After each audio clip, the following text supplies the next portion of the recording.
Makaduyiswe uJesu Kristu. Namhlanje ithandazami sikuba umkhosi wendlovukazi yezulu eyenyuselwa ezulwini. Kunezinto ezimbalwa ezivukayo enhlizweni yami uma sigubha umkhosi wokwenyukela kukaMariya ezulwini. Owokuqala inkululeko ibandla elisinike yona uma sikhuleka sinusa uNkulunkulu.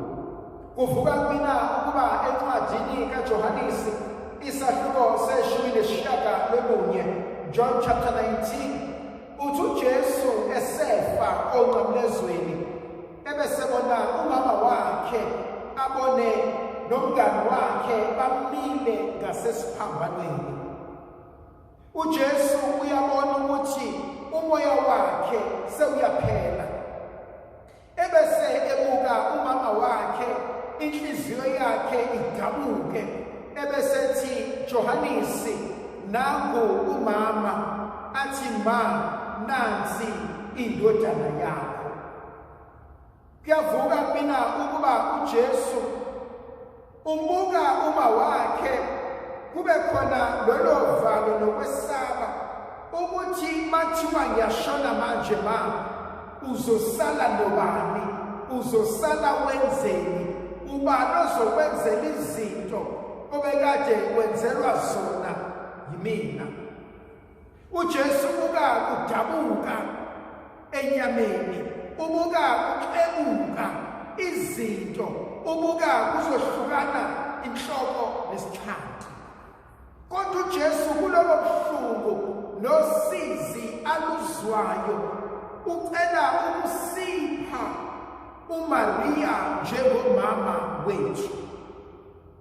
Uthi ngicela ukuba nisondele kuma hleze nani nuluzwe lolo thando nomnako nempatho nemfudumalo mina engiyitholile kuyena.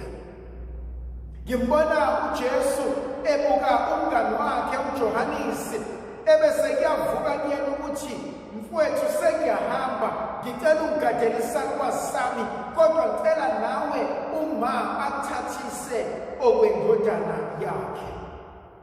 Kuyavuka kumina ukuthi uJesu uma esekuphela kwempilo yakhe ubuka ukuthi isukephi yaqalaphi le ndaba.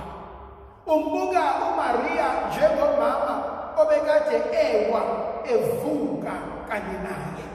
Umbuka uMariya efika uGabriel ingelosi izobika ngokuzaleka kwakhe, abuka uMariya eyaluza entanta engazi uzothathani ahlanganise naye. Umbuka uma wakhe ehlupheka naye osizini lonke. Kuyavuka kumina ukuthi kunabantu manje bangamadoda abanemizi bashadelwe, kunamakhosikazi manje aganile, kodwa babebuyele emuva labavela khona mhlawumbe ebuncane babo batshelwa ukuthi abasoze babantu yethu. Mhlawumbe ebuncane babo babona usizi nokuxakeka kwabazali babo. Mhlawumbe abanye babo bashonelwa abazali besebancane. Mhlawumbe abanye babo babewa bevuka nabazali babo.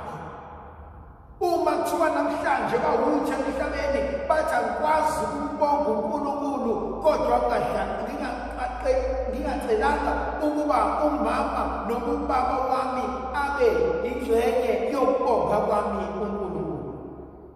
Khona abanye abantwana abathi mabebuka abazali babo bathi konke ngikona nengiyikho, uNkulunkulu ungiphe ngesandla nangempilo yomzali wami. Kuyavuka kumina namhlanje uma senza lemkhosi wokwenyukela kwendlovukazi ezulwini, sibuke amandla uNkulunkulu awavusile empilweni kaMariya nasempilweni kaJesu Kristu. Okunye engikubuka ngikuthande uma ibandla isinika umkhuleko othi ake usikhumbule Mariya. Ngithanda ingxenye lapho ethi akukaze kaze kuzwakale khona laphakade ukuthi ukhona owake wadelwa wena. Kuyavuka kumina namhlanje ethandwa zami ukuba uNkulunkulu usinikeze inkonzo yokuba sithwalisane. Sibone phi lokho? Sibonile evangelini likaLukas isahluko sokuqala uMaria bevakashela uElizabeth. Lithi izwi likaNkulunkulu wahlala naye izinyanga emsiza kukona konke. Bese ngimceleni namhlanje uMaria akavakashele imizi yethu. Bese ngimceleni uMaria namhlanje eze empilweni zethu. Khona isigaba esifikayo empilweni lapho umuntu ethi khona mina ngokwami angisakwazi ukuzenzela. Mina ngokwami sengikhathele.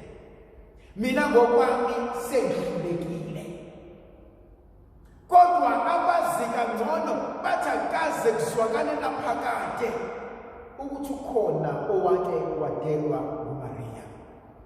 Ngimthanda uMaria ubezofika empilweni zethu emshadweni waseKhana laseGalile athi Nkosi abasenalo iwayini. uMaria kumina ufika abe umuntu othatha insizi zabantu, ukuxakeka kwabantu, ukuhlupheka kwabantu ayokwethula uJesu Kristu. Namhlanje ibandla lisinikeza ukupheleliswa komsebenzi kaNkulunkulu. Namhlanje ibandla licela ukuba sibuke ukubaluleka kwabantu abasezimpilweni zethu. Namhlanje ibandla lisinikeza inkonzo yokuthwalisana, lisinikeza inkonzo yokusizana, lisinikeza inkonzo yokwazi ukuthi namhlanje izinto zisangaluka. Uthi uMaria meyibona uElizabeth athi umphefumulo wami uyayithusa inkosi. Athi umoya wami uyesasa ngoNkulunkulu umsindisi wami. Athi bheka uthathile ubuphansi becekazi yakhe wangiphakamisa. Kuyavuka mina ithandwa zami ukuthi kukho konke esikhona size singakhohlwa lapho sivela khona. Enye inkonzo evukayo mina uthi uElizabeth Maria ubusisiwe wena esifazaneni. Athi nenzalo yesisu sakho sibusisiwe. Kubalulekile kumina ithandwa zami ukuba sibonge, sikhulekele abazali bethu. Abazali bethu iningi labo liyazama. Lizamile futhi ukuba lisikhulise ngendlela kaNkulunkulu, lisikhulise ngendlela enyothi uma sesikhulile singamthuki uNkulunkulu. Ngibona uNkulunkulu ekhuluma nabazali ngendlela ejulileyo, esithusa, esicela, esibonga. Uthi uNkulunkulu ngiyabonga ngokuvuma ukuba ngumzali wale ngane, ukuthi isimo sasinjani ukuthola, ukuthi kwenzakalele usukutholile, kodwa egcineni wavuma afike emhlabeni ngawe. Okuvukayo mina kuwukuthi uNkulunkulu wayengeke akunikeze lo mntwana ukube wayengakwethembi. Wayengeke avume ukuthi lo mntwana aqhubeke ahlale nawe ukube wena nisehluleki. uNkulunkulu ukunikeze lo mntwana, awukho umqondo wokulahla abantwana bethu. Abanye babo bazoletha injabulo enhlizweni zethu, abanye babo bazosihlukumeza, abanye babo bazosishaya, abanye babo bazokwenza izinto ezilichilo, abanye babo bazosibukanisa nabantu. Kodwa uthi namhlanje uNkulunkulu ngamazwi kaElizabeth athi inzalo yesisu sakho sibusisiwe. Thandwa zami, iyangihlupha lento enhlizweni yami. Ngiyabafisa omama nobaba abazokhuleka ukuphila phezu kwezimpilo zabantwana babo. Ngiyabafisa omama nobaba abangeke bavume ukulahla ithemba phezu kwezimpilo zabantwana babo. Athi umntwana uyabona ngiyindoda ngishadile, ngiyindoda successful, ngiyinkosikazi ngiganile, ngiyinkosikazi successful. It's because of imkhuleko yabazali bami. uNkulunkulu namhlanje usinika inkonzo ejulile yokuthi noma isimo singanjani kodwa khona lamandla awabekile empilweni zethu. Okugcina ithandwa zami uthi uMaria esefikile emzini kaElizabeth ufica ukuthi uZakaria akasakwazi ukukhuluma. Ngimbona uMaria efika ezoxhasa, ezosiza, ezosekela, ezosupporta uElizabeth. Ile nkonzo lena kumina iyinkonzo yokusizana.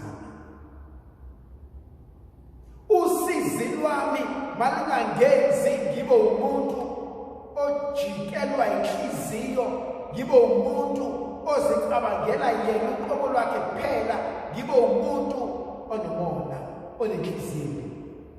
Usizi lwami alingenze ngibe umuntu onempatho ozosukuma afune ukusiza abanye abantu.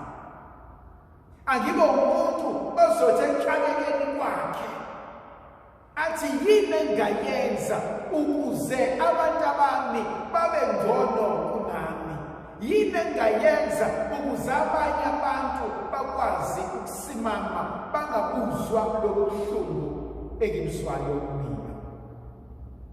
uNkulunkulu somandla mangabe nomusa thina indlovukazi yezulu mayisikhulekele isithusa nisibeka amandla negrasi yakhe kaNkulunkulu ngegama likaYise benendodana nomoya ogcweleyo. Amen.